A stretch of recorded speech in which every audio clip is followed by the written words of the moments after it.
Aunty, তোমার ছেলে আমার সামনে আমার বান্ধবীদের সাথে ফ্লার্ট করে। তুমি বলো, কোনো মেয়ে কি এটা সহ্য করতে পারে?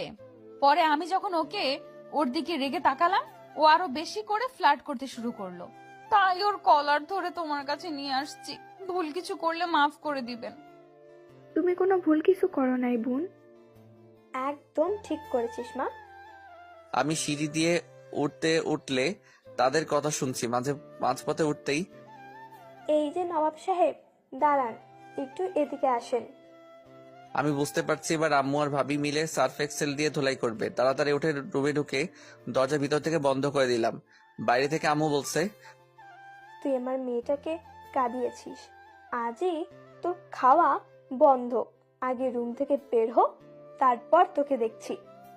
আমি খাবো না, দরজাও খুলবো না। বিয়ার গ্রিলস বলছে মানুষ খাবার ছাড়া 4 সপ্তাহ বেঁচে থাকতে পারে। আমি আরো কিছুদিন বাঁচতে চাই। দরজা খুললে আজকেই মারা পড়বো, তাই তোমরা এখন আসতে পারো। থাক ভিতরে, বাইরে আসলে আজ তোর খবর আছে। এরপর তারা চলে গেল। আমিও ফ্রেশ হয়ে শুয়ে পড়লাম। কখন যে ঘুমিয়ে পড়েছি বলতে পারবো না। ঘুম ভাঙার পর ফোন হাতে নিয়ে দেখি 6:30-এর মতো বাজে। আমি উঠে বাথরুমের দিকে এগোতে লাগলাম ফ্রেশ হওয়ার জন্য। পরক্ষণে দুপুরের ঘটনাটা মনে পড়ে গেল। ফ্রেশ হয়ে শব্দ না করে দরজা খুললাম। মাথা বের করে দেখার চেষ্টা করলাম রুমের আশেপাশে কেউ আছে কিনা। কেউ নেই। আমি রুম থেকে বের হয়ে সিঁড়ির কাছে আসলাম। নিচে তাকাতেই দেখি মা, ভাবি আর মিহি 3জন মিলে টিভি দেখছে আর গল্প দিচ্ছে। মিহি এখনো তার বাসায় যায় নাই, আমাকে কেউ দেখে নাই। আমি দরজার দিকে তাকিয়ে দেখি দরজা খোলা। আমি সিঁড়িতে বসে জুতা খুলে হাতে নিলাম। এরপর শব্দ না করে নিচে নামলাম।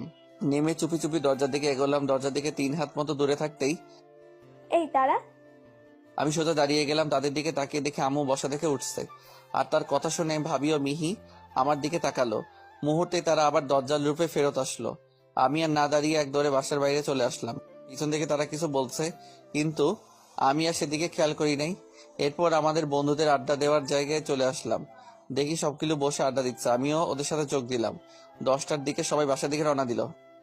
নাইম বন্ধু, আমি কি আজকে তোর বাসায় থাকতে পারি? কি ব্যাপার, তোর লক্ষণ ভালো ঠেকছে না আমার কাছে। দূর বেটা, মজা করিস না, এমনিতেই পেরায় আছি। কেন, আজকে আবার ক্যালারি দিছে নাকি? হ্যাঁ রে ভাই, কি বলবো, আজকে কলেজ থেকে সকলের সামনে দিয়ে আমার কলার ধরে টেনে নিয়ে গেছে। কোথায় জানিস? সোজা আমার বাড়ি। আমার মার কাছে গিয়ে বিচার দিছে। ওদিকে মা তো ওর ছবি দেখে ওকে পছন্দ করে ফেলছিল। ওকে আজকে দুপুরে সব কাহিনী খুলে বললাম। ফলস্বরূপ আমি এখন বাসা ছাড়া। তোর বোন হয়তো এখন আমার বাসায় বসে আছে। ভাই, আজকে রাতটা থাকতে দে প্লিজ। কালকে মার রাগ কমে যাবে, তারপর সব ঠিক হয়ে যাবে। নাইম এতক্ষণ আমার কথা শুনে হাসতে হাসতে রাস্তায় গড়াগড়ি খাওয়ার অবস্থা। ওই বেটা, আমি পারছি না আমার জ্বালায়। আর তুই আমার কথা শুনে হাসছিস? সরি ভাই, কিন্তু কি করব, তোর কাহিনী শুনে হাসি আটকে